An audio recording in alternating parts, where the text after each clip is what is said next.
Hello बच्चों, आज हम लोग कक्षा 12 का भौतिक विज्ञान का पहला चैप्टर लेकर आए हैं, वैद्युत आवेश तथा क्षेत्र। तो बच्चों, आज हम इस चैप्टर का एनसीईआरटी का जो प्रश्न है उसको पूरा हल करके देखेंगे। और बच्चों, एनसीईआरटी के प्रश्न जो है पिछले कुछ वर्षों से बोर्ड एग्जाम में तो अधिक मात्रा में पूछे ही जा रहे हैं, ठीक है ना।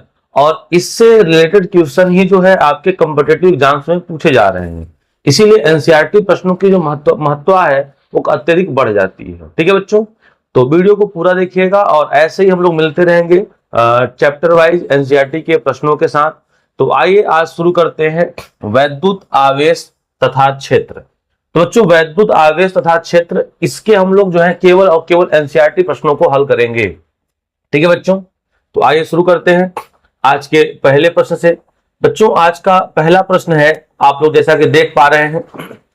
क्या है पहला प्रश्न? देखिए, पहला प्रश्न कहा जा रहा है कि वायु में एक दूसरे से 30 सेंटीमीटर दूरी पर रखे दो छोटे आवेशित गोलों पर क्रमशः 2 गुणित 10 की घाते -7 कूलाम तथा 3 गुणित 10 की घाते -7 कूलाम आवेश हैं, उनके बीच कितना बल लगेगा? तो बच्चों, सबसे पहले आपको नोट करना है दिया है। ठीक है, तो हम लोगों ने लिख लिया कि दिया है। अब जो जो चीजें आपको दी हैं उसे हम लोग को नोट कर लेना है। अब क्या दिया है? तो दूरी, तो r बराबर दिया है 30 सेंटीमीटर। और सेंटीमीटर को मीटर बदलेंगे तो 10 घाते -2 से गुणा करना पड़ेगा। फिर एक आवेश ये है, एक आवेश ये है, तो एक आवेश को Q1 मान लें, तो Q1 का मान हो गया 2 गुणित 10 घाते -7 कूलाम। अब Q2 जो है, तो Q2 को मान ले 3 गुणित 10 की घाते -7 कूलाम। अब बच्चों, इनके बीच का बल पूछा जा रहा है, तो बल का फार्मूला हम लोग याद किए हुए हैं। F बराबर 9 गुणित 10 की घाते 9 अब Q1 अब Q2 बटे R²।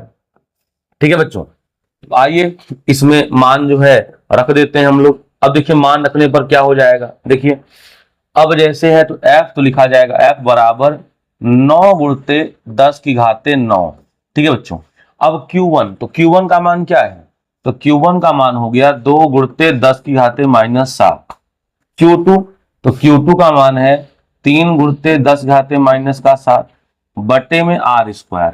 तो बच्चों, R का मान है 30 गुणित 10 घाते -2, तो हो जाएगा 30 गुणित 10 घाते -2। इसका हम लोग कर देंगे होल स्क्वायर। अब बच्चों, इसको आपको करना है साल।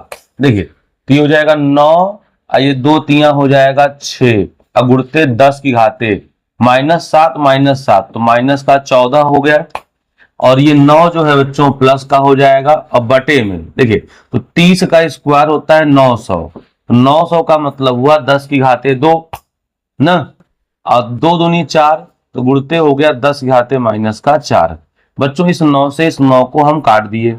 अब बच्चों क्या बचेगा? तो यहां तो फाइनली आपका बच जाएगा 6 गुणते 10 की घाते -5, और यहां सॉल्व करेंगे -2, ऊपर गया तो +2 हो जाएगा। तो सॉल्व कर लीजिएगा आप लोग, तो आएगा 6 गुणते 10 की घाते -3 न्यूटन। तो बच्चों, इसका जो आंसर होगा 6 गुणित 10 घाते -3 न्यूटन का जो है बल कार्य करेगा। यही इस प्रश्न का उत्तर होगा। तो पहला प्रश्न का उत्तर यही होगा, आप लोग इसको नोट कर लीजिएगा। कोई समस्या बच्चों? आइए देखते हैं दूसरा प्रश्न क्या है। ठीक है, दूसरे प्रश्न में शुरुआत करें अगर हम लोग। ठीक है, क्वेश्चन नंबर 1.2 यानी दूसरा क्वेश्चन एनसीईआरटी का। अब बच्चों, यहां पे कहा जा रहा है कि 0.4 माइक्रो कूलाम। बच्चों, फ्रेश दिख रहा है आप लोग को?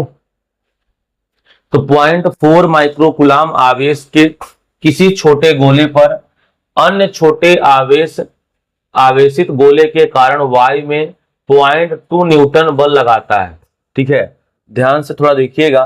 कह रहा इतने माइक्रो कूलाम का कोई आवेश है, इसके छोटे गोले पर कोई अन्य जो है वायु में 2 न्यूटन का बल लगा रहा है, 0.2 न्यूटन का। यदि दूसरे गोले पर जो आवेश है वो 0.8 माइक्रो कूलाम हो, तो कह रहा है कि दोनों गोलों के बीच की दूरी कितनी है।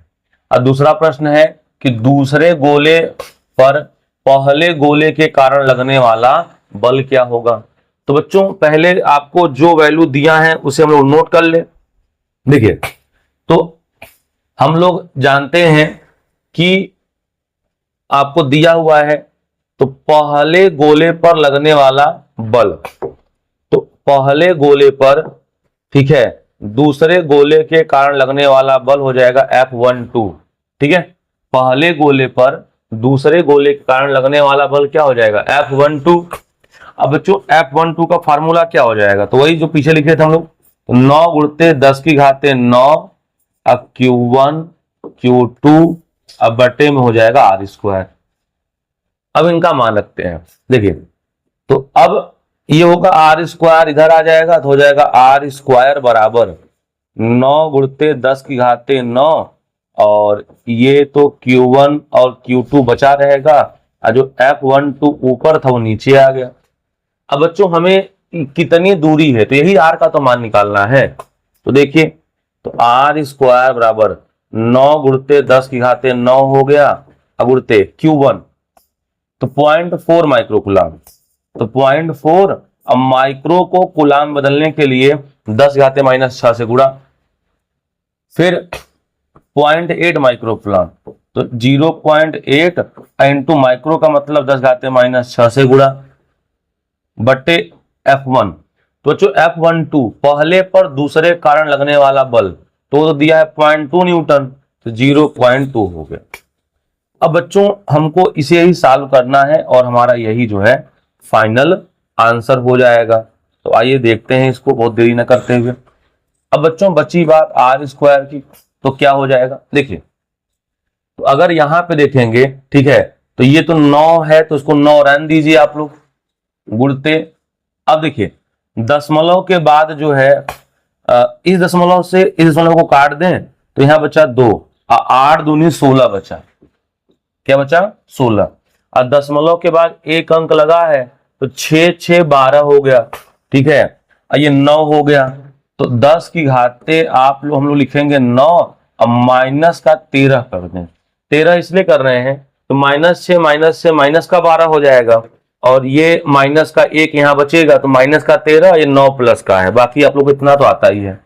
अब तो R² बराबर 9 गुणित 16 गुणित 10 की घाते -4, तो R बराबर, तो पूरे का वर्गमूल 9 का वर्गमूल 3, 16 का 4 और 10 घाते -4 का हो जाएगा 10 घाते -2।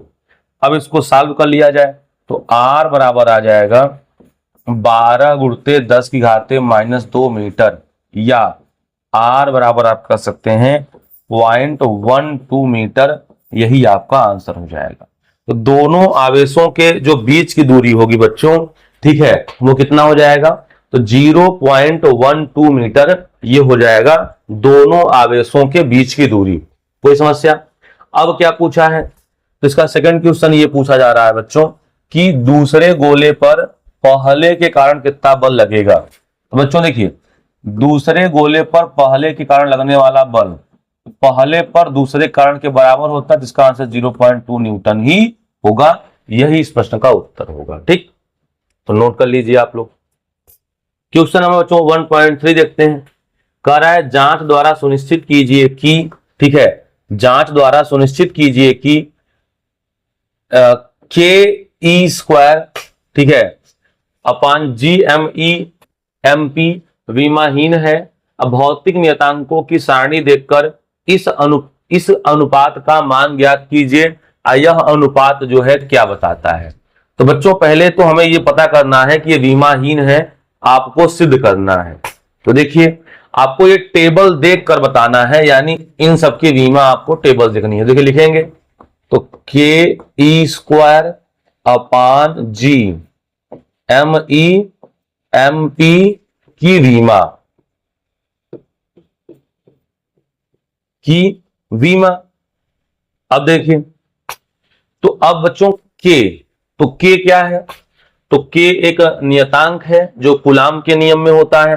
तो K का विमा आपको देखना है अपने किताब के सारणी से। तो उसमें दिया है ml3 A-2 और T का 4, ये दिया हुआ है K की विमा इंटू E²।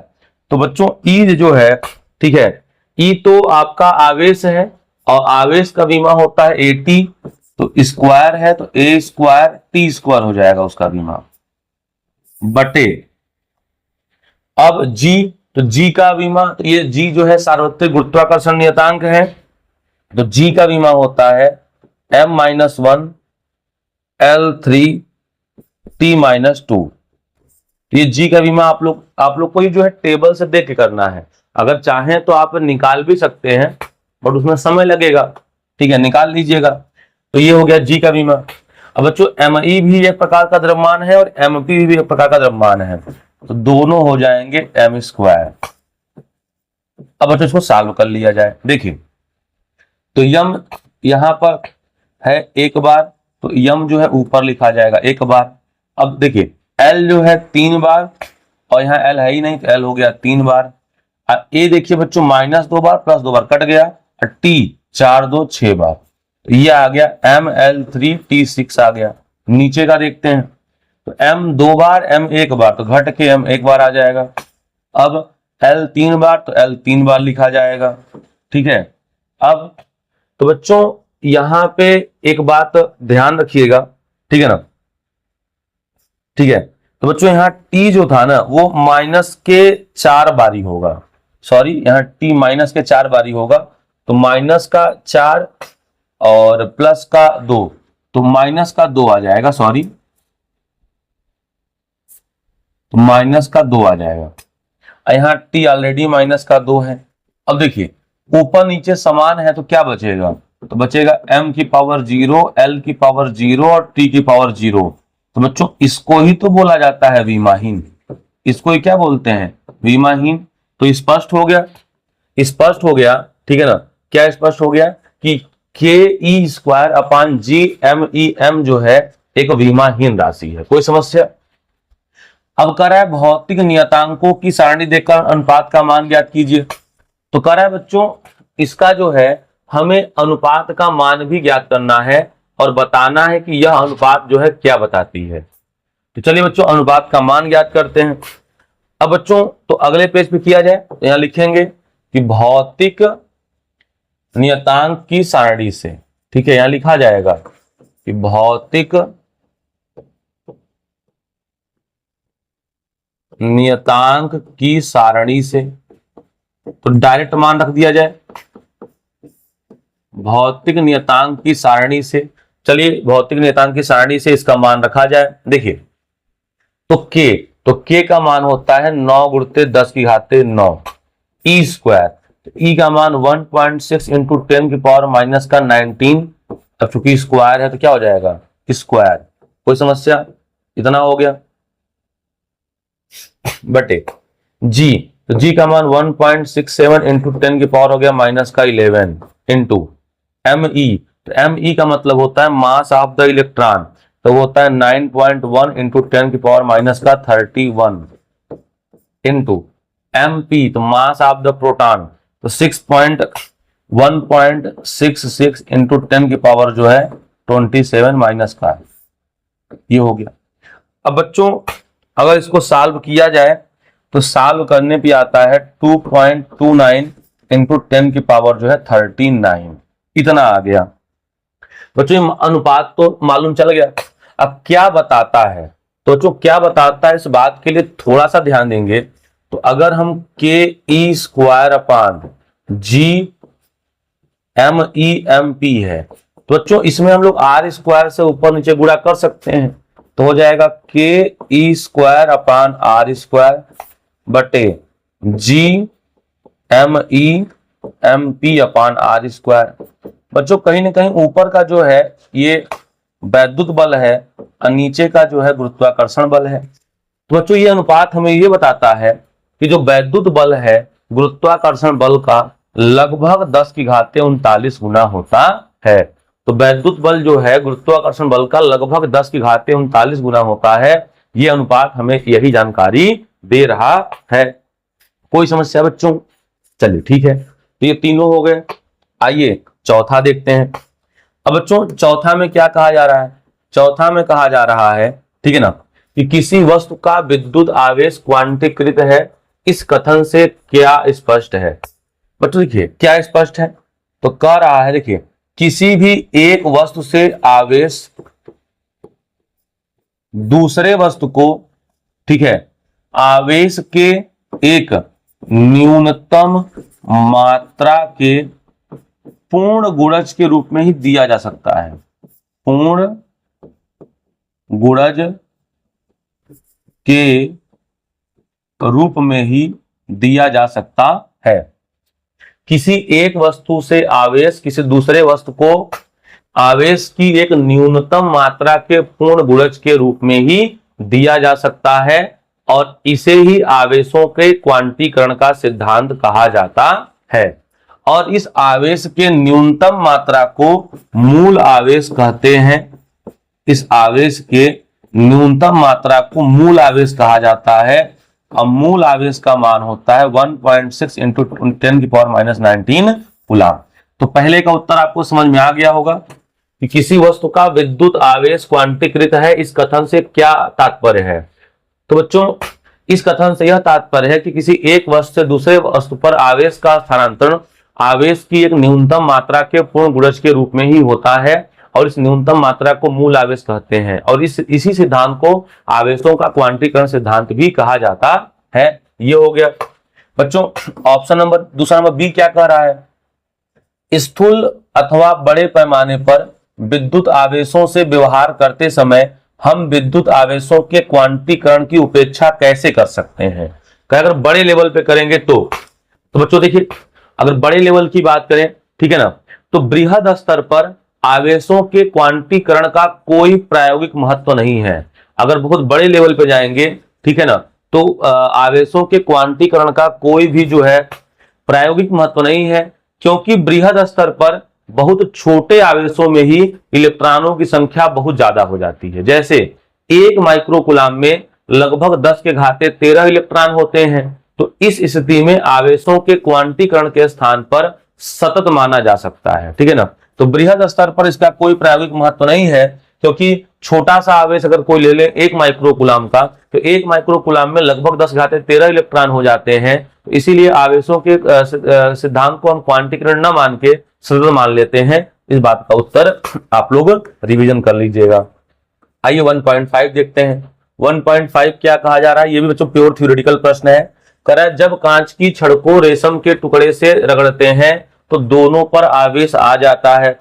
इसी प्रकार की परिघटना का वस्तुओं के अन्य युग्मों में भी प्रेक्षण किया जाता है। स्पष्ट कीजिए कि प्रेक्षण आवेश संरक्षण के किस नियम का सामंजस्य रखता है। देखिए बच्चों अगर हम जो है एक ले लें कांच की छड़, ठीक है, एक क्या ले लें रेशम का टुकड़ा।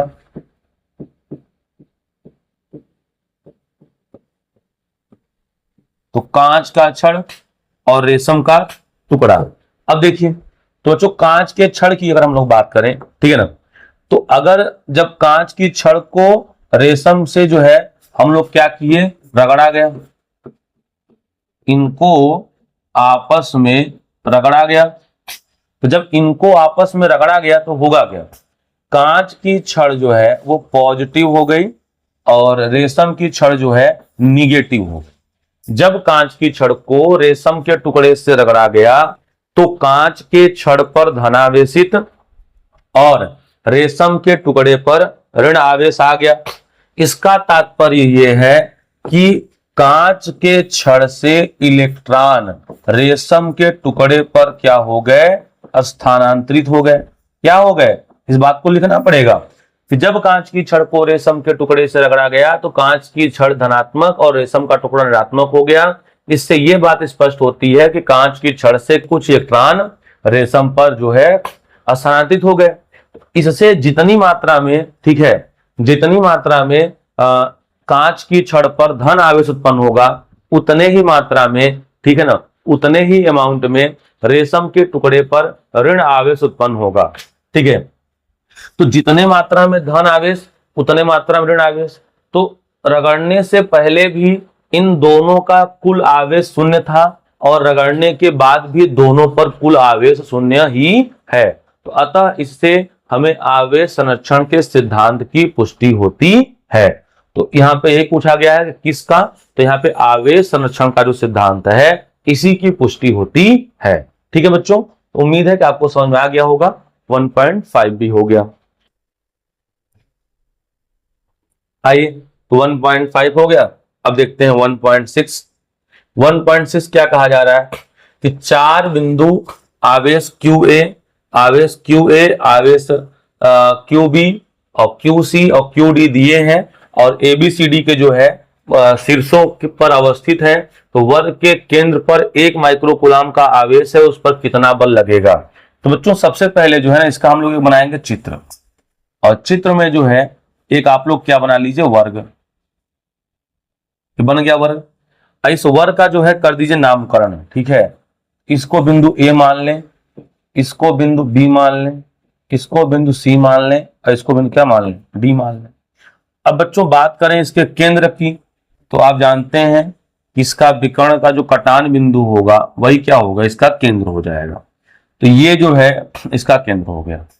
अब बच्चों यहां पर जो आवेश रखा है तो QA बराबर रखा है 2 माइक्रोकूलाम और QB तो अच्छा बच्चों ये सॉरी ये Q आपका मिस्टेक हो गया, QA यहां पर है तो QA बराबर हो गया 2 माइक्रोकूलाम। QB तो QB कितना है, तो QB बराबर है, ठीक है, माइनस का 5 माइक्रोकूलाम। QC तो ये है QC जो है बच्चों वो है आपका 2 माइक्रोकूलाम। ठीक है ना, तो QC जो है कितना माइक्रोकूलाम हो गया, तो QC हो गया 2 माइक्रोकूलाम। ठीक है,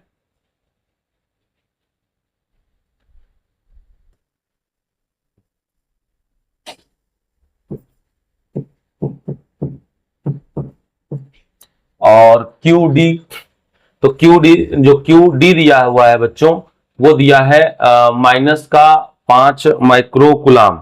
तो QD कितना दिया है, तो ये दिया है माइनस का 5 माइक्रोकूलाम।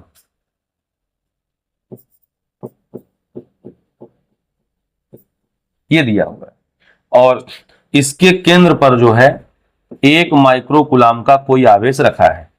अब बच्चों क्या होगा, आप जानते हैं कि धनात्मक और ऋणात्मक आवेश के मध्य जो है आकर्षण बल कार्य करता है। देखिए, तो अगर मान ले बिंदु सपोज O है, देखिए अब क्या करेगा, ये माइनस है आवेश का, ये प्लस है, तो ये जो है इसको अपनी ओर खींचेगा। अब ये माइनस है और ये प्लस है, तो ये इसको अपनी ओर खींचेगा। अब बच्चों दोनों आवेशों का परिमाण समान है और दूरी भी, ये दूरी इसके समान है, इसलिए -5 और -5 दोनों विपरीत दिशा में समान बल लगाएंगे, अतः इनके कारण परिणामी तीव्रता, परिणामी बल शून्य होगा। फिर इसी प्रकार ये 2 माइक्रोकूलाम जो है इस पर प्रतिकर्षण बल लगाएगा OC दिशा में। अब फिर ये 2 माइक्रोकूलाम इस पर प्रतिकर्षण बल लगाएगा OA दिशा में। तो QC और QA दोनों विपरीत दिशा में और परिमाण समान का बल लगाएंगे, समान परिमाण का बल लगाएंगे, अतः 1 माइक्रोकूलाम पर जो परिणामी बल होगा वो शून्य होगा। ठीक है, तो परिणामी बल शून्य होगा, यही बात आपको लिख देना है।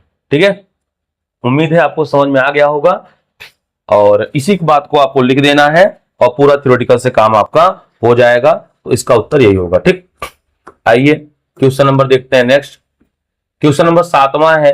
ठीक है ना, 7वां बड़े ध्यान से देखिएगा आप लोग, क्या बोल रहा है 7वां, कराए स्थिर विद्युत क्षेत्र एक सतत वक्र होती है, अर्थात कोई क्षेत्र रेखा एकाएक नहीं टूटती। क्यों? देखिए बच्चों, स्थिर विद्युत क्षेत्र एक सतत वक्र होती है। आप लोगों ने देखा होगा कि जो बल रेखाएं होती हैं वो प्लस से निकलती हैं और माइनस पे समाप्त हो जाती हैं। तो यही कह रहा है कि स्थिर विद्युत बल रेखाएं सतत वक्र होती हैं। देखिए बच्चों, इसलिए होती हैं क्योंकि क्योंकि विद्युत क्षेत्र के किसी भी बिंदु पर खींची गई स्पर्श रेखा उस बिंदु पर वैद्युत क्षेत्र की दिशा को प्रदर्शित करती हैं। ठीक है, वैद्युत क्षेत्र वह वक्र है जिसके किसी बिंदु पर खींची गई स्पर्श रेखा उस बिंदु पर वैद्युत क्षेत्र की दिशा को प्रदर्शित करती है। ये क्षेत्र रेखाएं एक सतत वक्र होती हैं। ये क्षेत्र रेखाएं एक सतत वक्र होती हैं और एकाएक नहीं टूट सकती, क्योंकि अगर एकाएक टूट जाएंगी तो उस बिंदु पर क्षेत्र की कोई दिशा नहीं होगी, इसीलिए असंभव है। दूसरा क्या कर रहा है, स्पष्ट कीजिए कि दो क्षेत्र रेखाएं कभी भी एक दूसरे को प्रतिच्छेदित नहीं करती। बच्चों, अगर दो क्षेत्र रेखाएं एक दूसरे को काट देंगी तो एक दूसरे को काटने से क्या होगा कि एक ही बिंदु पर दो स्पर्श रेखाएं खींची जा सकती हैं। इसके कारण विद्युत क्षेत्र की दो दिशाएं हो जाएंगी, जो कि संभव नहीं है। तो उम्मीद है कि आप लोग को समझ में आ गया होगा, ठीक है ना। तो चलिए अब नेक्स्ट देखते हैं क्वेश्चन नंबर 1.8। 1.8 में क्या कहा जा रहा है, बड़े ध्यान पूर्वक देखिएगा आप लोग। दो बिंदु आवेश QA बराबर 3 माइक्रोकूलम तथा QB बराबर -3 माइक्रोकूलम निर्वात में एक दूसरे से 20 सेंटीमीटर की दूरी पर है।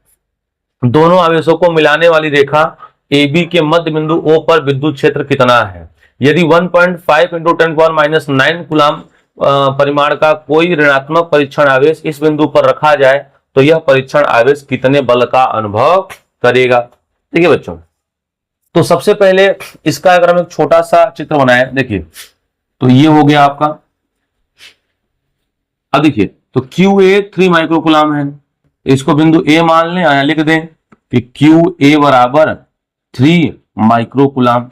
यहां B मान लें तो QB बराबर -3 माइक्रोकूलम।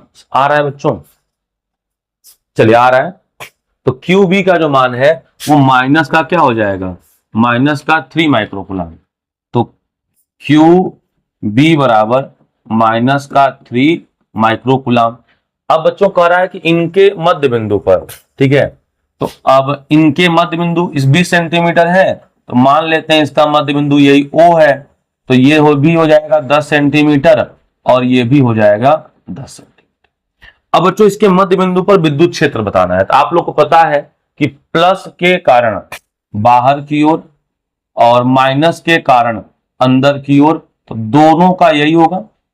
देखिए QA के कारण बाहर की ओर, ठीक है, तो बाहर की ओर हो गया, ठीक है। इसके कारण जो है अंदर की ओर, तो अगर हम इसको मान लें EA, तो EA का भी डायरेक्शन उधर होगा। इसको मान लें EB, तो EB का भी डायरेक्शन उधर ही होगा। तो परिणामी तीव्रता, ठीक है, लिखेंगे यहां पे कि मध्य बिंदु O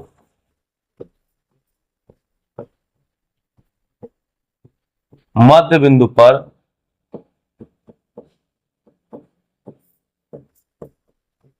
परिणामी तीव्रता क्या हो जाएगा, EA प्लस EB, क्योंकि दोनों की दिशाएं सेम है, तो दिशाएं सेम है तो EA प्लस EB हो जाएगा। अब EA और EB दोनों बराबर हैं, तो बराबर है, तो E प्लस E तो बराबर हो जाएगा 2E। बराबर क्यों है बच्चों, देखिए दोनों के बीच की दूरी समान है और ये दोनों आवेश भी समान है, इसलिए बराबर होगा। अब बच्चों किसी बिंदु आवेश के कारण विद्युत क्षेत्र की तीव्रता क्या होती है, तो 9 × 10⁻9 Q/r², Q/r²। तो 2 गुणते तो 9 × 10⁻9 अब Q, तो Q का मान है 3। अब माइक्रोकूलम का मतलब 10⁻6 r², तो 10 सेंटीमीटर है, तो मीटर में बदलने के लिए 10⁻2 से गुणा। अब बच्चों इसको सॉल्व किया जाए, तो इसको सॉल्व करेंगे तो आ जाएगा 5.4 × 10⁻6 की दिशा में, तो हो जाएगा OB दिशा, ठीक है ना। तो इतने जो है न्यूटन प्रति कूलम का बल काम करेगा OB दिशा में, यानी बिंदु B की ओर। तो ये आ गया। अब बच्चों कह रहा है कि यदि 1.5 का जो है इसके बीच में रख दिया जाए कोई क्या आवेश, तो कितने बल का अनुभव करेगा। तो देखते हैं बच्चों बल क्या लगेगा। देखिए तो लगने वाला बल जो है बल, तो F बराबर हो जाएगा Q × E। तो Q का मान कितना है, Q का मान है 1.5 × 10⁻⁹। E का तो मान हम निकाल ही चुके हैं 5.4 × 10⁻6। अब 15 का गुणा 1.5 में गुणा कर लीजिए तो आ जाएगा 9.1 इंटू, ठीक है 9 पॉइंट, बच्चों यहाँ पे प्लस का अच्छा आएगा, तो 9.1 मतलब आपका गुणा करें तो 8.1 इंटू 10⁻³ न्यूटन, इतना ही जो बल है कार्य करेगा। तो यही इसका जो है बच्चों उत्तर हो जाएगा। तो कोई विशेष समस्या नहीं है। आइए आगे देखा जाए। अब 1.8 हो गया बच्चों। आइए देखते हैं 1.9। 1.9 में क्या कहा जा रहा है, देखिए तो 1.9 में कहा जा रहा है कि किसी निकाय में दो आवेश QA तथा QB क्रमशः दो बिंदुओं -15 सेंटीमीटर तथा +15 सेंटीमीटर, मतलब 0, 0, -15 और 0, 0, +15 के बीच में स्थित है। तो कह रहा है कि निकाय का कुल आवेश तथा, ठीक है, विद्युत द्विध्रुव आघूर्ण बताइए। तो बच्चों निकाय का कुल आवेश, तो दोनों को जोड़ दिया जाए। अगर निकाय का कुल आवेश पूछ रहा है तो दोनों को क्या किया जाए, जोड़ दिया जाए। तो चलिए पहले कुल आवेश निकाल लेते हैं। तो लिखा जाए कि निकाय का कुल आवेश, ठीक है, तो कुल आवेश का सूत्र हो जाएगा, दोनों को जोड़ दीजिए। तो 2.5 इंटू 10⁻⁷ माइनस का 2.4 इंटू 10⁻⁷, और दोनों घट के 0 हो जाएंगे। तो बच्चों बराबर मात्रा में देखिए, ये प्लस का है और ये माइनस का है, तो 0 तो हो ही ना जाएगा। इतना हो गया। अब देखिए, अब आपसे क्या पूछ रहा है, तो विद्युत द्विध्रुव आघूर्ण पूछ रहा है। तो विद्युत द्विध्रुव आघूर्ण का फार्मूला हम लोग जानते हैं कि P बराबर होता है 2Q इंटू L। तो जो Q का मतलब आवेश, तो आवेश तो 2.5 इंटू 10⁻⁷ हो गया, ठीक है। अब 2 और L को ही बोलते हैं बीच की दूरी। तो -15 मतलब बच्चों अगर ये बीच में 0 है तो -15 इधर हो जाएगा, अब +15 इधर हो जाएगा। तो ये टोटल दूरी कितनी हुई, 30 न हो गई। तो बीच की जो दूरी है 30 सेंटीमीटर होगा। तो 30 सेंटीमीटर को मीटर बदलने के लिए 10⁻⁻2 से गुणा। तो 25 × 75 और 10 आ गया -729। इसको बहुत करेंगे तो आप लिख सकते हैं 7.5 इंटू 10⁻⁸, ठीक है, और यही जो है आपका आंसर हो जाएगा, ठीक है। तो कुल जो वैद्युत द्विध्रुव आघूर्ण है, यही जो है आपका क्या होगा, आंसर हो जाएगा। और मात्रक क्या होगा, तो Q का कुलाम, इसका मीटर, तो कुलाम इंटू मीटर जो है इसका मात्रक हो जाएगा। तो इस बात को ध्यान रखिएगा। कोई समस्या बच्चों? आइए क्वेश्चन नंबर 1.10 देखते हैं। 1.10 क्या कहा जा रहा है, बड़े ध्यान देखिएगा। 4 × 10⁻⁹ कुलाम मीटर द्विध्रुव आघूर्ण का कोई विद्युत द्विध्रुव 5 इंटू 10⁴ न्यूटन प्रति कुलाम परिमाण के किसी एक समान विद्युत क्षेत्र की दिशा से 30 अंश के कोण पर संरेखित है। तो द्विध्रुव पर कार्यरत बल युग्म का आघूर्ण बताइए। बच्चों देखिए, तो आपको साफ साफ दिया है P का मान दिया है 4 इंटू 10⁻⁹ कुलाम मीटर। ये किसका मान हो गया, तो ये वैद्युत द्विध्रुव का जो है ये मान हो गया। तो वैद्युत द्विध्रुव मतलब जो है विद्युत क्षेत्र का मान हो गया, इतने न्यूटन प्रति कुलाम, तो विद्युत क्षेत्र का मान हो गया। ये तो E बराबर हो गया 5 इंटू 10⁴ न्यूटन प्रति कुलाम, ठीक है। थीटा का मान कितना है, तो थीटा का मान है 30 डिग्री। तो आपसे पूछा जा रहा है कि बल युग्म का आघूर्ण, क्या पूछा जा रहा है, बल युग्म का आघूर्ण। तो लिख दीजिए, तो बल युग्म का आघूर्ण, तो बच्चों आप लोगों ने फार्मूला सिद्ध किया हुआ है। तो बल युग्म का आघूर्ण होता है टाउ बराबर PE sin थीटा। अब तो P का मान, तो P का मान है 4 × 10⁻⁹ E का मान, तो E का मान है 5 × 10⁴ साइन थीटा। तो साइन जो है ये हो गया 30 अंश, ठीक है। साइन कितना हो गया, 30 अंश हो गया। अब देखिए इधर, तो 9 4 पंचे हो गया 20 × 10⁻⁻9 और प्लस का 4 और साइन 30 का मान होता है 1/2। तो 20 का आधा कितना हो गया 10 × 10⁻⁻5। ऐसे आप जो है 10⁻⁻6 भी लिख सकते हैं, ठीक है, यानी 4 भी लिख सकते हैं, 10 घाते हो जाएगा -4।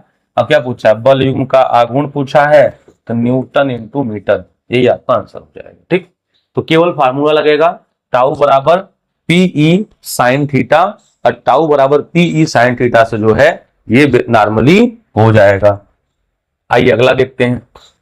1.11 की बात करें तो कह रहा है कि ऊन से रगड़े जाने पर कोई पॉलीथीन का टुकड़ा 3 गुणित 10⁻⁷ कूलाम के ऋणावेश से आवेशित पाया गया। ठीक है, और स्थानांतरित इलेक्ट्रॉनों की संख्या बताइए। अब क्या ऊन से पॉलीथीन में संहति का मतलब होता है द्रव्यमान का स्थानांतरण भी होता है। तो देखिए, तो पहले हम लोग पहले का उत्तर दें, क्वेश्चन नंबर ए का।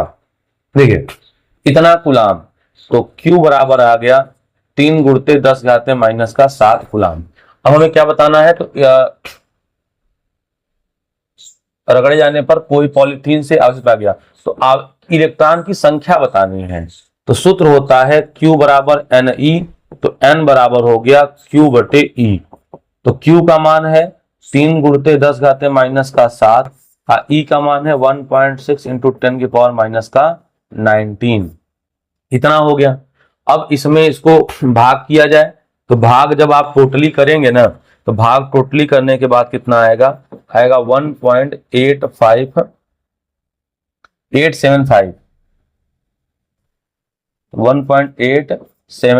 इंटू 10⁻12 इलेक्ट्रॉन, ये इसका उत्तर होगा। तो 1.875 इंटू 10⁻12 इलेक्ट्रॉन। अब पूछा जा रहा है इसमें कि क्या ऊन से पॉलीथीन में संहति का स्थानांतरण भी होता है, तो बिल्कुल हाँ, ऊन से, ठीक है, ऊन से पॉलीथीन में, ठीक है, द्रव्यमान का भी स्थानांतरण होता है, लेकिन इस द्रव्यमान का जो मान है बहुत कम होगा, क्योंकि इलेक्ट्रॉन का द्रव्यमान लगभग नगण्य होता है, तो उसके नगण्य परिवर्तन होगा, न के बराबर, क्योंकि इलेक्ट्रॉन जाएंगे। भाई इलेक्ट्रॉन जो है अगर ऊन से रगड़ा जाएगा पॉलीथीन में, तो पॉलीथीन में इलेक्ट्रॉन जाएंगे, लेकिन चूंकि इलेक्ट्रॉन का द्रव्यमान बहुत कम होता है, इसलिए यह मात्रा नगण्य होगा। ठीक है ना, तो बिल्कुल जाएगा तो बट वो नगण्य होगा। आइए अगला देखते हैं, क्वेश्चन नंबर 12।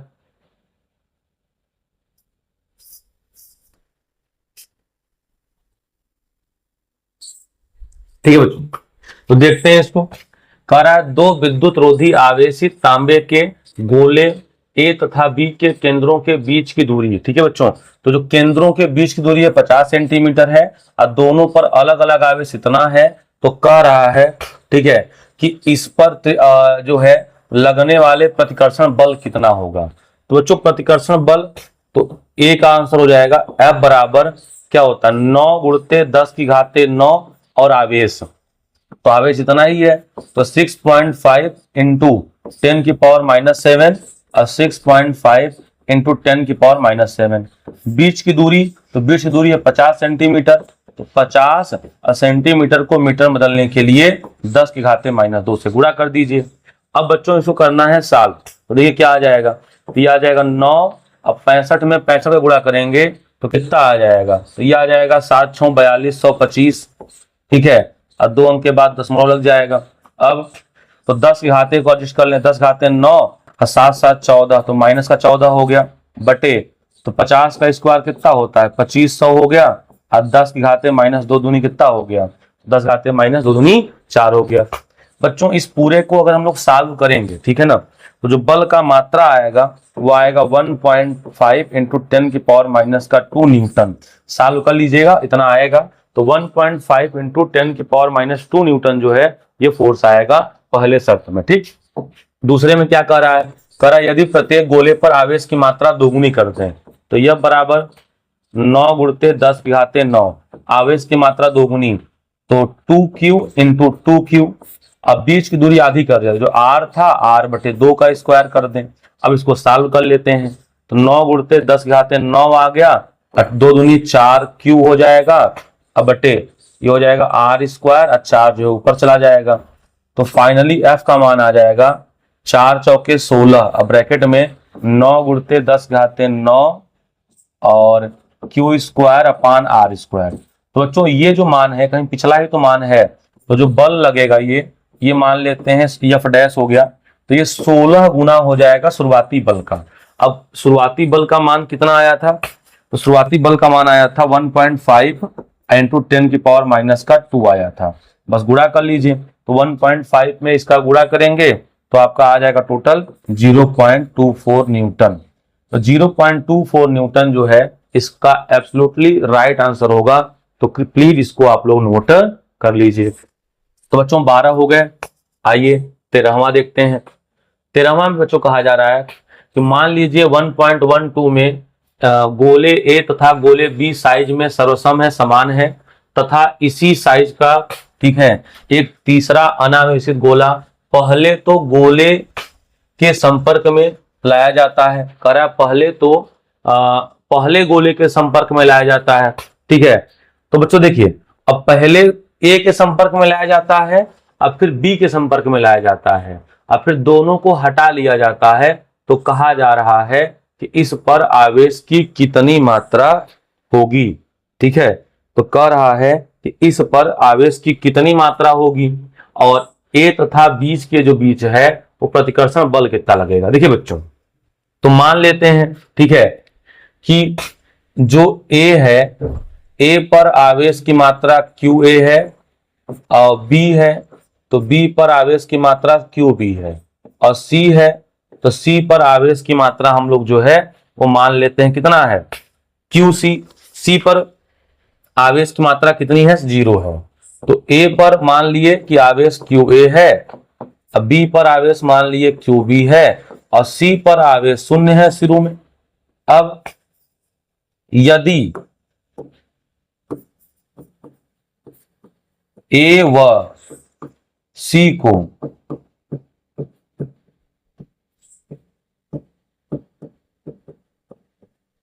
संपर्क में रखा जाए, तो यदि ए व सी को संपर्क में रखा जाए, ठीक है, तो संपर्क में रखेंगे तो दोनों का आवेश बराबर हो जाएगा। तो क्यू ए डैश अब बराबर क्यू सी डैश। जब दो वस्तुओं को संपर्क में रखा जाता है और उनके आकार बराबर हो तो उन पर आवेश की मात्रा बराबर होती है। अब क्या होगा, तो टोटल आवेश का आधा। तो देखिए क्यू ए पर आवेश कितना है, तो क्यू पर आवेश है क्यू ए, अब क्यू सी पे आवेश कितना है 0, तो बटे 2 हो गया। अब क्यू ए का आवेश मान लेते हैं कि क्यू है, तो आ गया क्यू बटे 2, ठीक है। यानी ये जो आवेश है आधा आधा बांट लेंगे, ठीक है। अब क्या करना है, तो अब ए व सी को संपर्क में ले आना है। तो यदि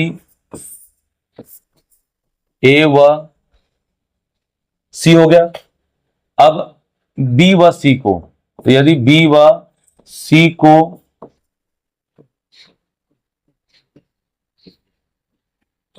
संपर्क में रखा जाए, यदि बी व सी को संपर्क में रखा जाए तो क्या हो जाएगा, तो बी डैश का आवेश और क्यू सी डैश का आवेश बराबर होगा। लेकिन अब बी व सी को रखा जाए तो ये बताइए आप लोग कि बी पर आवेश कितना है, तो बी पर टोटल आवेश तो क्यू है, और सी पर टोटल आवेश कितना है, तो सी पर आवेश क्यू बाई 2 है, तो बटे का 2 हो गया, ठीक है। अब यहां से क्या होगा, तो ये जोड़ेंगे तो आएगा 3q बाई 2 अपान 2, फाइनली आ गया 3q बाई 4। तो ये बच्चों अलग अलग आवेश आ गया। तो हमसे पूछा है कि ए और बी के बीच नया बल, तो याद रखिएगा ए पर आवेश q बाई 2 है और बी पर जो है आवेश 3q बाई 4 है। तो इन्हीं पर लगने वाला बल निकालना है आपको। तो बल F बराबर 9 गुणित 10 की घाते 9, एक आवेश आया q बटे 2, एक आवेश आया 3q बाई 4। अब बीच की दूरी, तो बीच की दूरी तो बच्चों वही रहेगा 0.5 जो पिछले सवाल में था। बीच की दूरी जो है 0.5 मीटर हो जाएगा का स्क्वायर। अब देखिए तो कितना आ जाएगा, इसको हम लोग सॉल्व कर लेते हैं। तो ये आ गया 9 गुणित 10 की घाते 9, ठीक, और ये आ जाएगा 3 त्रिका क्यू स्क्वायर और बटे में, तो 4 दूनी 8, 8 गुणित 0.25 आ गया। अब बच्चों Q का मान पिछले सवाल को देख लीजिए, तो 9 गुणित 10 की घाते 9 हो गया। अब पिछले सवाल में आप लोग देखेंगे तो Q का जो मान दिया हुआ था 6.5 दिया था, तो Q का मान है 6.5 इंटू 10 की पावर माइनस का 7 का स्क्वायर, वो पिछले सवाल का है। अब बटे में 8 इंटू 0.25। बच्चों इन सबको अगर आप सॉल्व करते हैं ना, तो सॉल्व करने के बाद आता है 5.7 इंटू 10⁻³ न्यूटन। तो सॉल्व कर लीजिएगा। बाकी ये आवेश कैसे आया आपको पता चल गया कि आवेश जो टोटल होगा ना, टोटल आवेश का आधा ही आवेश बांटा जाएगा, ठीक है ना। तो ये आपका हो गया क्वेश्चन नंबर 45, मतलब 1.13। अब देखते हैं बच्चों 1.14, ठीक है। इसमें क्या कहा जा रहा है, तो कहा जा रहा है चित्र 1.4 में, ठीक है बच्चों, देखते हैं। तो चित्र 1.4 में किसी एक समान स्थिर विद्युत क्षेत्र में 3 आवेशित कणों के पद चिन्ह दर्शाए गए हैं। तीनों आवेशों के चिन्ह लिखिए। अकरा इनमें से किस कण का आवेश संहति अनुपात Q/m जो है अधिकतम होगा। अब अधिकतम किसका होगा, अब देखिए, तो बच्चों आपको पता है कि ये जो प्लेट है प्लस का है और ये प्लेट कैसा है, माइनस का, ठीक। देखिए आप लोग देख पा रहे हैं जैसा कि, तो ये प्लेट जो है धनात्मक है और ये प्लेट कैसा है, ऋणात्मक। और ये दोनों कण एक और देखिए, ये धनावेश इनको अपनी ओर आकर्षित कर रहा है। तो धन वाला किसको आकर्षित करेगा, तो ऋण वाले को, मतलब कण 1 और 2 क्या होंगे, ऋणात्मक होंगे। तो लिखेंगे कि चूंकि विपरीत प्रकार के आवेशों के मध्य ही आकर्षण बल कार्य करता है, अब कण 1 और 2 जो है धन प्लेट की ओर आकर्षित हो रहे हैं, इसका मतलब कण 1 और 2 ऋणावेशित होंगे। लेकिन कण 3 जो है धनावेशित से दूर जा रहा है और ऋणावेशित के पास जा रहा है, तो इसको ऋणावेशित अपनी ओर खींच रहा है, इसलिए कण जो 3 है वो कैसा होगा, धनात्मक होगा। अब बच्चों जिस आवेश के पथ में विपतन ज्यादा होता है, जिस आवेश के पथ में विपतन ज्यादा होता है, अपने मार्ग से जितना ज्यादा गति करता है, ठीक है, उसी का Q/m जो है वो अधिकतम होता है, ठीक है। तो जो कण 3 है, कण 3 का Q/m जो है वो क्या होगा, अधिकतम होगा। तो याद रखिएगा पार्टिकल 3 का Q/m अधिकतम होगा, क्योंकि जो विपथन होता है, विपथन ये समानुपाती होता है Q/e के या Q/m के, ठीक है। उम्मीद है कि आपको समझ में आ गया होगा। अगला देखते हैं। अगला कहा जा रहा है एक समान विद्युत क्षेत्र E बराबर 3 × 10⁻³ I कैप न्यूटन प्रति कूलाम पर विचार कीजिए। उस क्षेत्र का 10 सेंटीमीटर भुजा के वर्ग के उस पार्श्व में जिसका तल YZ के समांतर है। तो बच्चों अगर तल YZ के समांतर हो गया, ठीक है ना, अगर तल जो है YZ के समांतर हो गया, ठीक है, तो गुजरने वाला कह रहा है फ्लक्स क्या होगा। तो बच्चों तो फाई बराबर फॉर्मूला होता है EA, फाई का फॉर्मूला होता है, क्वेश्चन नंबर ए देखते हैं। तो फाई बराबर होता है E इंटू DA या A, ये हो गया। तो अब E की बात करें तो E का मान कितना दिया है, तो 3 × 10⁻³ आपका दिया है 3, A तो 10 सेंटीमीटर है, तो 10 सेंटीमीटर का क्षेत्रफल क्या हो जाएगा, तो 10 × 10 हो जाएगा। और इसको मीटर स्क्वायर में बदलने के लिए 10⁻⁻4 से गुणा कर दें, इसको सॉल्व कर लीजिए। तो 3 2 5 1, तो आ जाएगा 0.3 यानी 30 आ जाएगा। कितना आ जाएगा, 30। तो 30 और आपसे पूछा है फाई, तो न्यूटन मीटर स्क्वायर प्रति कूलाम, न्यूटन मीटर स्क्वायर प्रति कूलाम फाई आ गया। दूसरे में पूछ रहा है करा यदि 60 अंश का कोण बनाए तो फाई बराबर हो जाएगा EA cos 60 हो जाएगा। E का मान, तो E का मान 3 × 10⁻³ हो गया।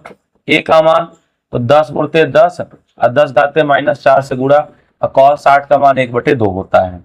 इसको सॉल्व कर लिया जाए तो इसका पूरा 30 आया था, तो 30 का आधा कितना हो जाएगा, 15 न्यूटन मीटर स्क्वायर प्रति कूलाम, यह इसका आंसर हो जाएगा, ठीक। आइए अब देखते हैं 1.16। तो कह रहा है प्रश्न 1.15 में दिए गए एक समान विद्युत क्षेत्र का 10 सेंटीमीटर भुजा के किसी घन से जो है अगर इसको ले जाया जाए तो कह रहा है कि नेट फ्लक्स कितना गुजरेगा। अब बच्चों नेट फ्लक्स कितना गुजरेगा, देखिए, तो अगर 10 सेंटीमीटर पे रखा जाएगा तो ये नेट फ्लक्स जो है 0 गुजरेगा। कितना गुजरेगा, 0। अब 0 क्यों गुजरेगा बच्चों, कारण क्या है, प्रश्न को आप लोग पढ़ लिए। इसका देखिए कारण की अगर बात करें, ठीक है, तो चूंकि घन में प्रवेश करने वाले रेखाओं की संख्या घन के बाहर आने वाले बल के रेखाओं की संख्या के बराबर है। मतलब घन के पृष्ठ में जितनी बल रेखाएं प्रवेश करेंगी उतनी बल रेखाएं बाहर निकल जाएंगी, इस कारण शून्य हो जाएगा। ठीक है, तो 1.16 हो गया। अब आइए देखते हैं 1.17।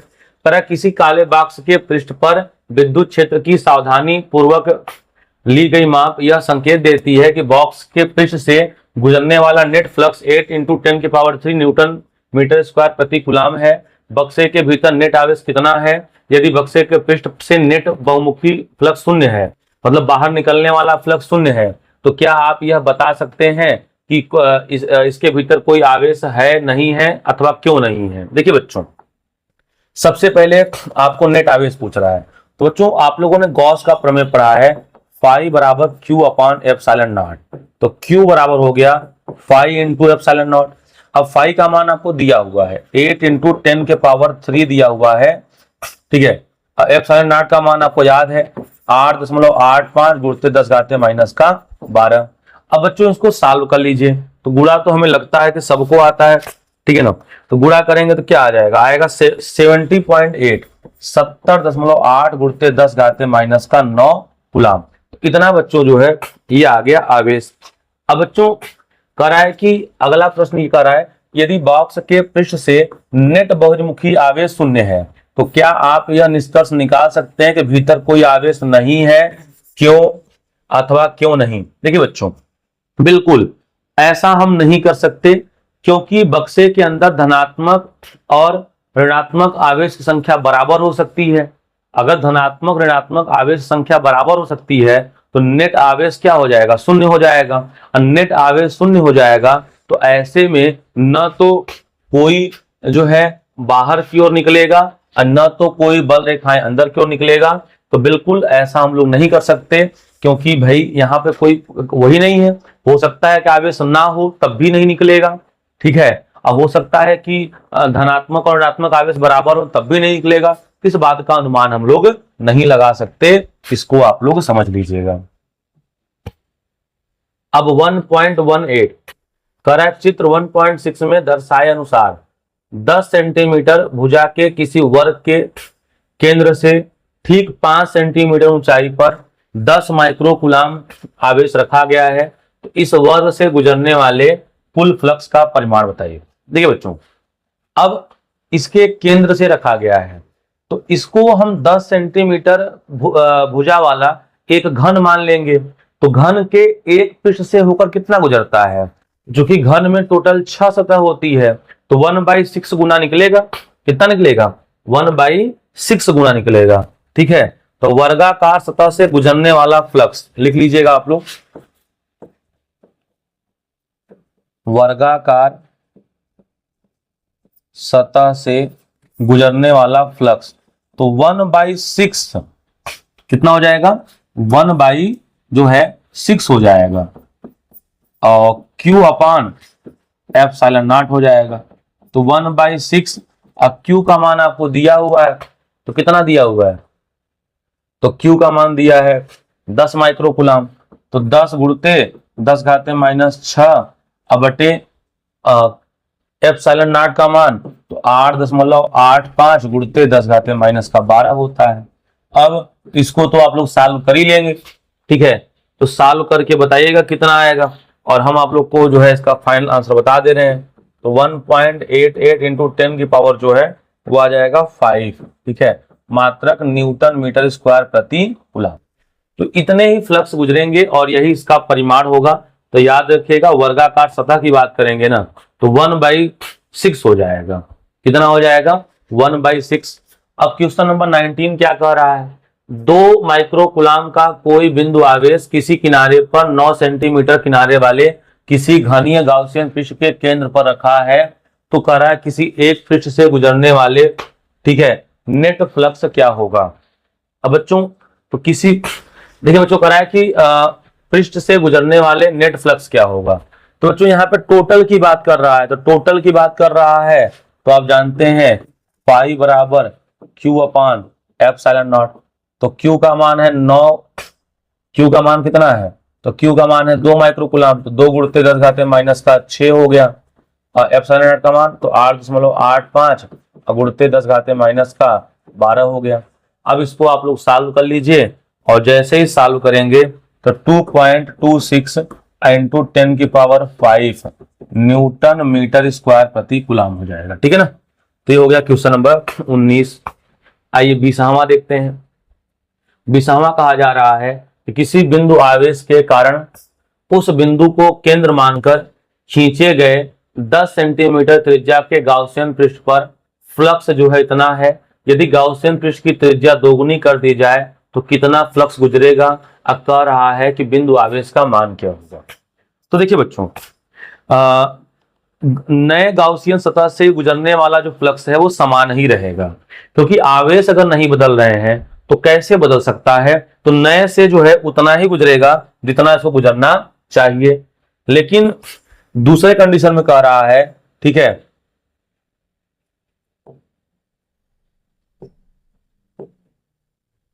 कि बद्ध आवेश का मान बताइए। तो सूत्र होता है फाई बराबर क्यू बटे एप्सिलॉन नॉट। ठीक है, तो क्यू बराबर क्या हो जाएगा, फाई इंटू एप्सिलॉन नॉट। अब फाई का मान क्या है, तो 10 घाते 3 है और एप्सिलॉन नॉट का मान 8.85 गुणते 10 घाते माइनस का 12। इसको सॉल्व कर लिया जाए तो अगर जैसे ही इसको हम लोग सॉल्व करते हैं तो घातांक आप देख ही रहे हैं, तो 8.85 इंटू 10 की पावर माइनस का 12 हो जाएगा। ठीक है, तो 12 में से 9 हो जाएगा। 8.85 इंटू 10 की पावर माइनस का 9 न्यूटन मीटर स्क्वायर प्रति कूलम। ये इसका जो है राइट आंसर हो जाएगा। तो ये हो गया क्वेश्चन नंबर 20। आइए क्वेश्चन नंबर 21 देखते हैं। क्वेश्चन नंबर 21 कहा जा रहा है 10 सेंटीमीटर त्रिज्या के गोले के केंद्र पर, ठीक है, 10 सेंटीमीटर, ठीक है बच्चों, 10 सेंटीमीटर त्रिज्या के चालक गोले पर अज्ञात परिमाण का कोई आवेश है। यदि गोले के केंद्र से 20 सेंटीमीटर की दूरी पर विद्युत क्षेत्र इतना है और अंतर्मुखी, अंतर्मुखी का मतलब जो है अंदर की ओर है, तो अंदर की ओर है, इसका मतलब क्या होगा कि वो आवेश ऋणावेश होगा। तो गोले पर नेट आवेश कितना है। तो बच्चों किसी बिंदु के कारण आपको पता है E बराबर क्या होता है, फॉर्मूला लगा दिया जाए। ठीक है, तो देखते हैं क्या हो जाएगा फॉर्मूला। तो E बराबर हो जाएगा 9 गुणते 10 की घाते 9 और माइनस का Q अपान R स्क्वायर। बच्चों माइनस क्यों लगाए हैं, क्योंकि अंतर्मुखी है, तो आपको पता है ऋण आवेश के कारण विद्युत क्षेत्र रेखाएं अंदर की ओर होती हैं। E का मान कितना है, तो E का मान है 1.5 इंटू 10 की पावर 3 हो गया। ठीक है, ये हो गया 9 इंटू 10 की पावर 9 हो गया। अब ये माइनस क्यू, इसी का मान निकालना है। आर, तो बीच की दूरी कितनी है 20 सेंटीमीटर, तो 20 सेंटीमीटर को मीटर में बदलने के लिए 10 घाते -2 से गुणा करना पड़ेगा। अभी टोटल इधर गुणा में हो जाएगा, तो क्या आ जाएगा, क्यू बराबर आ जाएगा माइनस का। अब तो ये 2 का स्क्वायर 4, 20 का स्क्वायर 400, तो हो जाएगा कि माइनस का 1.5 इंटू 10 की पावर 3 इंटू आ गया 400। ठीक है, 10 घाते -2 और वर्ग करेंगे 10 घाते आ जाएगा माइनस का 4 बटे में। अभी 9 गुणते 10 घाते 9 गुणा में है, इधर जाएगा तो हो जाएगा भाग में, 9 गुणते 10 घाते 9। इसको बच्चों आप लोग सॉल्व कर लीजिएगा। जैसे ही सॉल्व करेंगे, ठीक है ना, तो इसका जो फाइनल आएगा वो आएगा माइनस का 6.67। ठीक है, माइनस का 6.67 कूलम। ठीक है, तो माइनस का 6.67 कूलम ये कहाँ होगा, ये होगा अंदर की ओर। अंदर की ओर क्यों होगा, क्योंकि ऋण आवेश है तो अंदर की ओर ही होगा। ठीक है, और 22 नंबर दिया है कि 2.4 मीटर व्यास के एक समान आवेशित चालक गोले का जो पृष्ठ घनत्व है, ठीक है ना, वो कितना है, तो वो कह रहा है 80 माइक्रोमीटर प्रति मीटर स्क्वायर है। 2.4 मीटर व्यास के एक समान आवेशित चालक गोले का पृष्ठीय आवेश घनत्व, ठीक है, यानी Q/A की वैल्यू दी हुई है। तो कह रहा है गोले पर आवेश कितना है ये बताइए। तो देखिए बच्चों, सबसे पहले आपको लगाना है फार्मूला। तो फार्मूला होता है पृष्ठीय आवेश घनत्व, तो सिग्मा बराबर होता है Q/A। ठीक है, अब आपको आवेश बताना है तो Q बराबर हो जाएगा सिग्मा इंटू A। और सिग्मा का मान क्या होगा, तो सिग्मा का मान दिया हुआ है आपको 80। तो 80 माइक्रो है, तो माइक्रो को कूलम में करने के लिए माइनस का 6। तो गोला है तो इसका क्षेत्रफल हो जाएगा 4 पाई आर स्क्वायर, और आर का मान इसका आधा तो 1.2, तो 1.2 का स्क्वायर। अब बच्चों इसमें पाई का मान रख के अगर पूरे को सॉल्व किया जाए तो आएगा 1.45 इंटू 10 के पावर माइनस का 3 कूलाम, ये आ जाएगा। तो ये तो आ गया आपका सवाल नंबर ए। सवाल नंबर बी क्या कहा जा रहा है, तो बी को देखा जाए तो बी कह रहा है कि गोले पर आवेश ज्ञात कीजिए। तो हो गया, गोले के पृष्ठ से निर्गत कुल फ्लक्स क्या होगा, तो कुल फ्लक्स क्या होगा, तो आप जानते हैं फॉर्मूला कि फाई बराबर होता है क्यू बटे एफ। चलिए तो क्वेश्चन नंबर 23 देखते हैं बच्चों। अच्छा 22 में आप फॉर्मूला लगा लेंगे क्यू बटे एप्सिलॉन नॉट और क्यू का मान निकाल लीजिएगा। अगला सवाल कर रहा है कि कोई अनंत रैखिक आवेश 2 सेंटीमीटर की दूरी पर जो है इतना क्षेत्र उत्पन्न कर रहा है, तो रेखीय आवेश घनत्व बच्चों फॉर्मूला होता है E बराबर 1/2 pi epsilon nought into lambda by R. इसी लैम्डा का मान निकालना है बच्चों। देखिए यहाँ पे 2 से गुणा ऊपर 2 से गुणा नीचे कर दें तो E बराबर हो जाएगा 1/4 pi epsilon nought 2 lambda by R. बच्चों देखिए E का मान दिया हुआ है 9 गुणित 10 घाते 9 बराबर इस पूरे का मान होता है 9 गुणित 10 घाते 9 और 2 इंटू लैम्डा, आर का मान है 2 सेंटीमीटर, तो 2 गुणित 10 घाते माइनस का 2। बच्चों आप लोग जो है ये लैम्डा का मान आप लोग अपने से निकाल लीजिएगा, तो ये लैम्डा तो आप लोग निकाल ही लेंगे, ठीक है ना। चलिए अगला देखते हैं क्वेश्चन नंबर 24। तो 24 क्या कहा जा रहा है, ठीक है ना, कि 2 ठो प्लेट है, एक पर धन आवेश है और एक पर कैसा आवेश है, ऋण आवेश है। तो मान लेते हैं कि ये कोई पहली प्लेट है, इस पर धन आवेश है, और मान लेते हैं कि कोई दूसरी प्लेट है, ठीक है, और दूसरी प्लेट पर जो है कैसा है, ये ऋण आवेश है, ये दूसरी प्लेट हो गई। अब बच्चों कह रहा है कि पहला तो पहली प्लेट के बाह्य क्षेत्र में, तो पहली प्लेट के बाहर, तो बच्चों अगर यहां निकालते हैं, ठीक है, तो अब पहली की बात करें तो पहले के कारण प्लस के कारण बाहर की ओर, तो E1 तो बाहर की ओर आ जाएगा और E2 जो है अंदर की ओर आ जाएगा। तो दोनों के देखिए बच्चों परिमाण समान होंगे, क्यों, क्योंकि दोनों पर जो सिग्मा का मान है, तो इसका सिग्मा प्लस में होगा, प्लस सिग्मा, इसका क्या होगा माइनस सिग्मा, क्योंकि इस पर प्लस आवेश है, इस पर माइनस आवेश है। तो बच्चों दोनों के बाहर की बात करेंगे तो दोनों प्लेटों के बाहर विद्युत क्षेत्र की तीव्रता शून्य होगी, क्योंकि दोनों पर विपरीत आवेश है।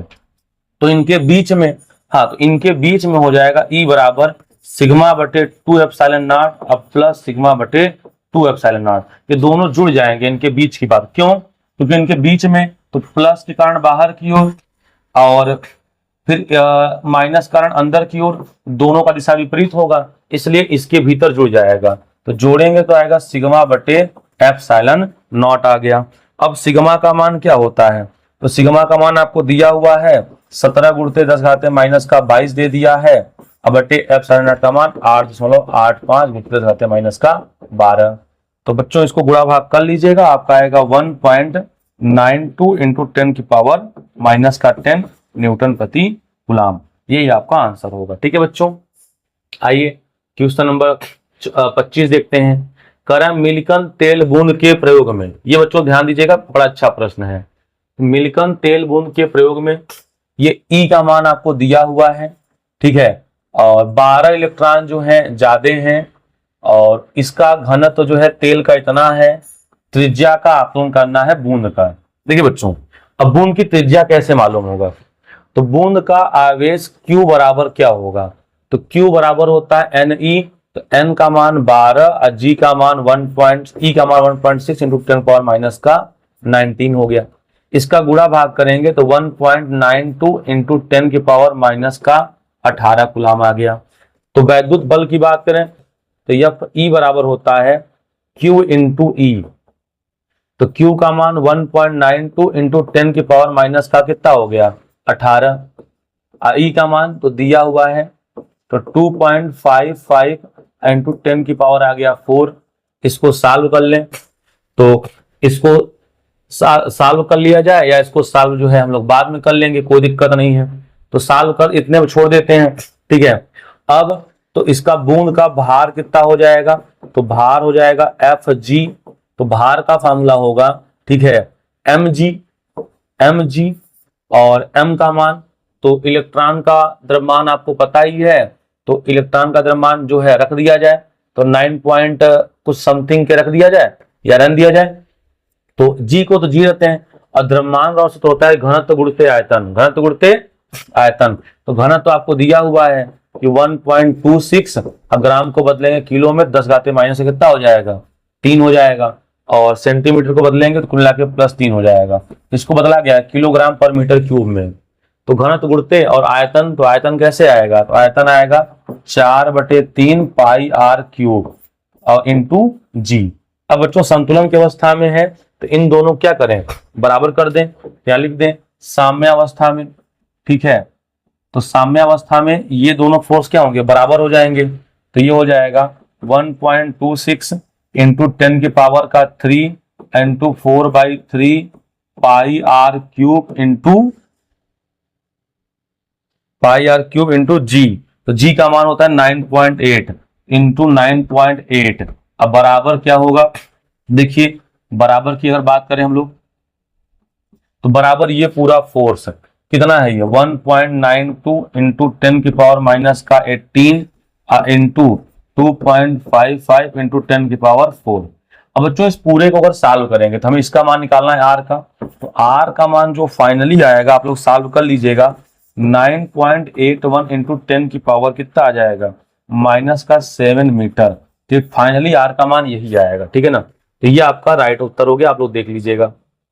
क्वेश्चन नंबर बच्चों देखते हैं 1.26 कह रहा है कि दर्शाए गए वक्रों में से कौन सा संभावित स्थिर वैद्युत क्षेत्र रेखाएं नहीं निरूपित हो सकता, तो पहला, दूसरा, ए, बी, सी, डी, ई, तो कौन कौन सा नहीं हो सकता, तो बच्चों बात करें ए का, तो ए जो है कभी भी नहीं हो सकता, क्यों नहीं हो सकता, क्योंकि जो बल रेखाएं हैं लंबवत निकलती हैं, इसलिए ए नहीं हो सकता, ठीक है ना, ए नहीं हो सकता क्योंकि लंबवत निकलते हैं और लंबवत है नहीं।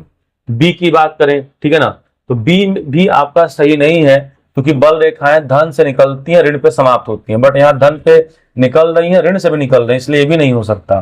तीसरा बात करें, तीसरा सही है। चौथे की बात करें, गलत है क्योंकि वैद्युत बल रेखाएं कभी भी एक दूसरे को काटती नहीं है। पांचवें की बात करें तो पांचवा आप लोग देखिए और बताइए क्या होगा।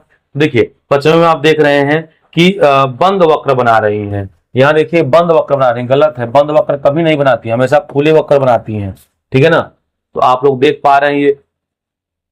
अगला है बच्चों, ठीक है, ये पूरी सवाल आपको दी है और आपसे पूछा जा रहा है कि कितना बल आघूर्ण जो है कार्य करेगा, तो बच्चों कितना बल आघूर्ण कार्य करेगा, देखिए इसका बहुत छोटा सा फार्मूला होता है, ठीक है, आप याद कर लीजिए, F बराबर हो जाएगा P Z into D E upon D Z. अब चूंकि केवल जेड अक्ष में दिया हुआ है तो पी जेड का मान आपको दिया हुआ है 10 के घाते माइनस का 7 दिया हुआ है, और डीई बाई डी जेड कितना दिया है, तो 10 के घाते 5 दिया हुआ है, बस सॉल्व कर लीजिए, 10 घाते माइनस का 2 इसका आंसर हो जाएगा, ठीक है ना। और फिर लगाना है आपको टाउ बराबर पीई साइन थीटा, तो लगा लीजिए, तो टाउ बराबर हो जाएगा पीई साइन थीटा, और साइन का मान यहाँ 180 होगा, लगा लीजिएगा, आपका आंसर फाइनली क्या आएगा, 0 आएगा, तो 27 नंबर भी हो गया, ठीक है बच्चों।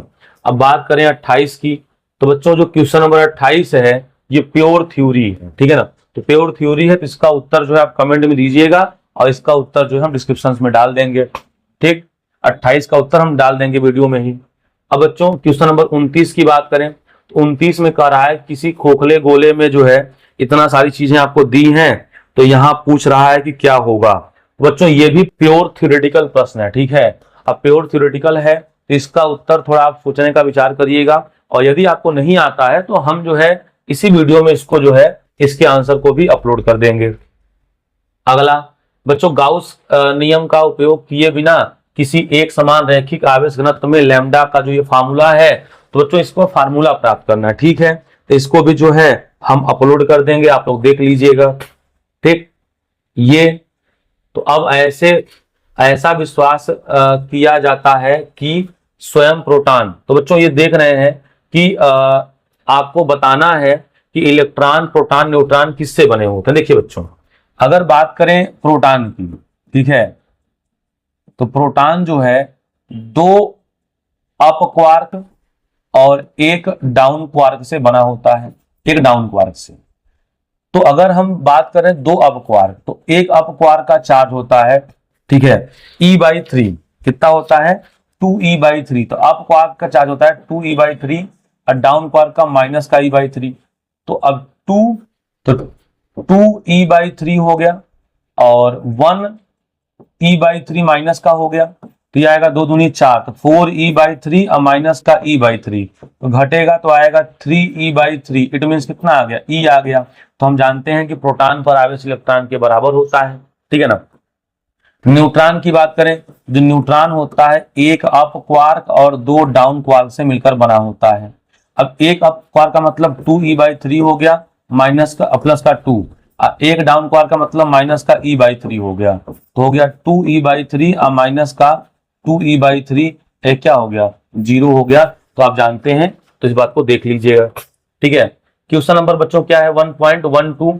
तो 1.2 में बच्चों जो है आपको प्योर थ्योरी पूछा जा रहा है, तो इस बात को जो है आप विचार कर लीजिएगा। 1.13 जो है बच्चों आप लोग से कहा जा रहा है कि ये फार्मूला सिद्ध करिए, ठीक है। तो चित्र 1.14 में आपको एक दिया हुआ था, उसी के लिए आपको एक फार्मूला सिद्ध करना है। तो बच्चों फार्मूला सिद्ध करना है तो कैसे सिद्ध होगा आप देख लीजिए, ठीक है। तो फार्मूला सिद्ध करने में कोई विशेष दिमाग नहीं लगाना है, आप जानते हैं, ठीक है, कि A बराबर सूत्र क्या होता है। तो A बराबर सूत्र होता है F/m। A बराबर क्या हो गया, F/m हो गया।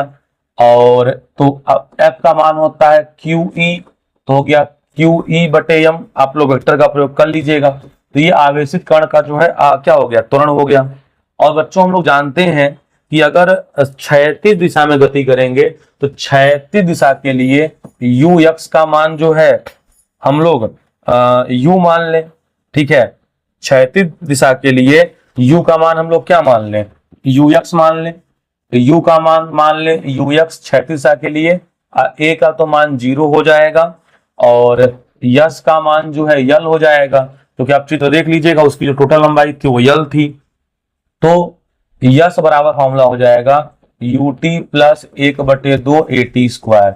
तो यश का मान यल, U का मान Ux, T का मान नहीं पता, एक टोटल 0 हो जाएगा, ठीक है। तो यहां से T बराबर हो गया, ठीक है, L/UX।